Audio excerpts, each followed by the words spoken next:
سلامونه. زما په شان به تاسو هم د ماشوموالي نه اورېدلي چې په پښتنو کې د مسلمانانو نه علاوه هېڅوک نشته، یا پښتانه په یړه مسلمانان دي یا د اسلام نه علاوه په پښتنو کې بل مذهب نشته. حقیقت دا دی چې نه صرف په پښتنو کې غیر مسلمه شته، بلکې په ګڼ تعداد کې په هندوستان کې پښتانه هندوان هم دي، او هغه پښتانه دي چې د پښتنو خالص پښتنو قبیلو سره او د خالص پښتنو د خالص ښاخونو سره تعلق دی. زیاتره پښتانه چې هندوان دي په هندوستان کې، په موجوده هندوستان کې، نو هغه کاکړ او شیراني دي. په کوم وخت کې آباد شوي دي، د کوم ځای نه تللي دي، او ولې هندوان دي، او څومره پکې مسلمانان دي، څومره هندوان دي. په هندوستان کې کاکړوں کی باونی دا 250 کلو یو کلسټر دی، او دلته زیاتره کاکړ آباد دي چې 2,80,000 پکې مسلمانان دي، او د 15 نه واله د 6,000 پورې دغه کاکړ او شیراني خالص هندوان دي. او دا د مخترآباد، مینه بازار، موجوده بلوچستان نه تللي دي، د کاکړستان یا د کاکړو چې کومه سیمه ده هلته نه هندوستان ته هجرت کړی دی په 1947 کې، یعنې د پارټیشن په ورځو کې، د تقسیم په وخت کې، او د دې نه وړاندې د احمدشاه ابدالي په زمانه کې هم دي.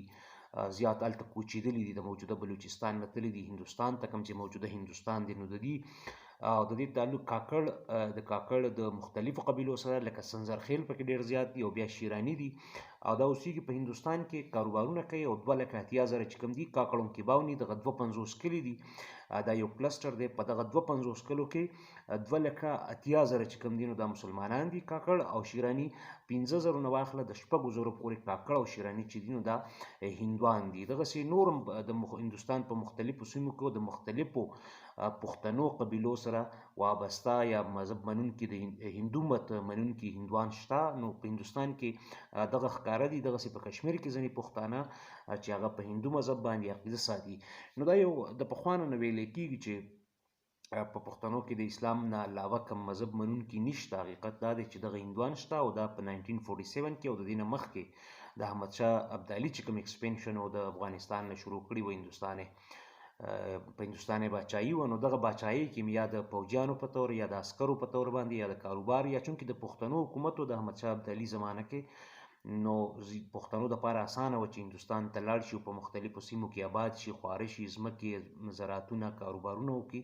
نو هم پښتانه، مختلف پښتانه چې کوم دي، او هندوان پښتانه هغه تللي دي، په هندوستان کې آباد شوي دي، یا مسلمانان تللي دي، خو بیا هلته هندو مذهب اختیار کړی دی. نو بنیادي هغه ډي این اے چې کوم د دوی دی، هیریډیټري، یعنې د وراثت، د مورثي چې دي، دوی پښتانه دي، د پښتنو د قبیلو سره تعلق دی، لکه ما چې درته ووي کاکړ، او په کاکړو کې سنځرخیل، او په شیراني دغسې.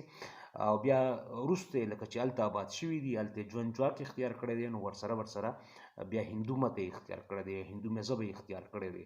نو یعنې پخپله چې اوس هم دي، نو کاکړ دي، پښتانه دي، شیراني دي، نو پښتانه دي، او مذهبي طور مسلمانان په هغه وخت کې یا نه وو، یا وروسته هغه وخت کې مسلمانانو وروسته هندو مت اختیار کړی، یا اسلام یې پرېښودی. نو دغلته دا معلومات چې دي لاله نسیم کاکړ شیر کړي وو، او صرف لاله نسیم کاکړ شیر کړي یو طرف ته، دا په بي بي سي باندې، بي بي سي په دې سټوري کړې ده، شینخالۍ په نوم باندې هندوان دي په هندوستان کې وجنۍ، دغه یو کردار، دغه هلته خلک دغه خالونه هم لګوي، شنه خالونه لګوي، کاکړ هندوان دي، اوسېږي. بي بي سي سټوري ورباندې هم شته، او ځینې انډین نیوز سایټس او اخبارونو ادارو ټلویزیون ورباندې هم کار کړی دی، کاکړ بالخصوص په کاکړو باندې، چې کاکړ کوم هندوان دي او پښتانه دي، په هغو باندې بیا به هر هلته ځان له مواد نور هم کتی شي. خو دغه هغه لنډ اجمالي یا داسې لنډه غوندې خاکه وه، خدوخال، او د دوی بنیادي سلک ډېر معلومات، د دوی شمېره، د دوی آبادیانې، د کاکړوں کی باونی دغه 250 کلي په هندوستان کې، په دغه کې د کاکړو لوی تعداد تقریبا 3,15,000 پورې بیا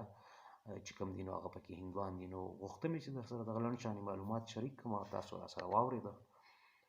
ستاسو هم کور ودان چې را سره پاتې شوئ، کوم ملګرو سره شریک کړه، الله به ښه وکړي.